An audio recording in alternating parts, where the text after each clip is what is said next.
السرقة الجنائية لمدينة قسنطينة من الشاف سارتي وهبط حتى أبسط موظف عند الحكومة. فرحانين، رانا كل فرحانين، هذه النعمة علينا ربي إن شاء الله. كي ردنا الملكي هذا الوصنا والله رانا في نعمة ابني العزيز والحمد لله. هذه كل من فضل الله وفضل الناس اللي قاموا بالواجب.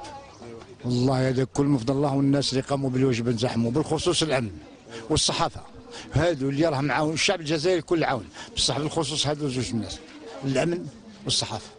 الطفل ليث ما زال متواجدا بمصلحة طب الأطفال بالمستشفى الجامعي بن باديس، أين خصصت له قاعة خاصة ويخضع لمراقبة طبية مكثفة. والد ليث أكد بأن كل الإجراءات والتقارير الطبية توحي بسلامة وصحة ابنه، فإن مراسم التسليم الرسمي للرضيع من طرف السلطات الأمنية لولاية قسنطينة إلى عائلته ستتم الأحد. من جهة أخرى تم تأجيل الندوة الصحفية التي كانت من المقرر أن تعقد مساء السبت بمقر الأمن الوطني، التي كان سيتم التطرق من خلالها إلى كل التفاصيل الخاصة بعملية اختطاف الرضيع من ليلة الحادثة إلى غاية توقيف المتورطين والعثور على ليث حيا. من جهتها عبرت عائلة كاو عن ارتياحها بعد العثور على الطفل ليث، وقدمت من خلالها كل عبارات الشكر والعرفان لكل من واساها وساعدها في اكتشاف مكان وجود ابنها الرضيع ليث. وقد عرفت مصلحة طب الأطفال بالمستشفى الجامعي بن باديس تواجدا أمنيا مكثفا منذ مساء الجمعة، ناهيك عن اتخاذ إجراءات استثنائية داخل المستشفى، من بينها تقليص مدة الزيارة، كما أنه لم يتم السماح لوسائل الإعلام بالدخول إلى المصلحة إلا بعد حضور النائب العام لدى محكمة الزيادية. هذا وحصلت البلاد على معلومات مثيرة لقضية اختطاف الرضيع كاو ليث بقسنطينة. مراسل البلاد محمد بوديبا يعود بنا إلى التفاصيل الحقيقية لاختطاف الرضيع ليث في التقرير التالي.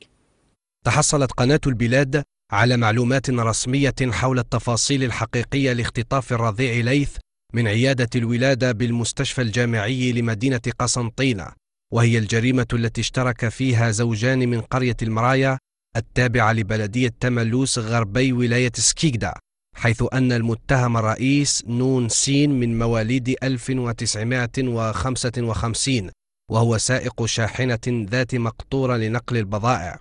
وبحكم أن زوجته عاقر وقد بلغت سن اليأس، اتصل بعصابة الاختطاف وبيع الرضع تنشط على مستوى عدة مدن شرقية، ومنها عون أمن بالمستشفى الجامعي وقابلة بمصلحة الولادة بذات المستشفى، واتفقا معهما على شراء رضيع وبأي طريقة.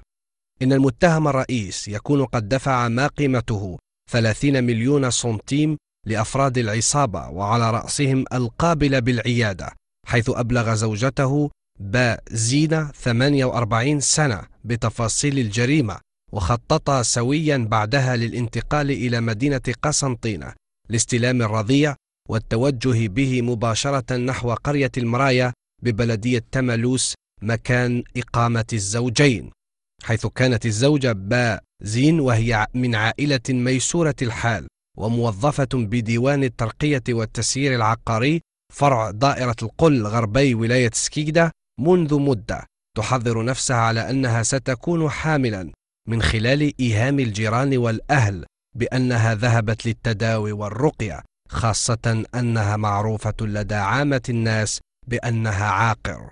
بعد اختطاف الرضيع تم إقامة عقيقة بمنزل المتهمة وزوجها على أساس أنها رزقت بمولود، غير أن القصة لم يستصغها الجيران، كما أن جارة المتهمة وهي زوجة شرطي يعمل بأمن ولاية قسنطينة علمت بالأمر وسمعت صراخ الطفل في كذا مرة، حيث ساورتها شكوك وأبلغت زوجها بالأمر.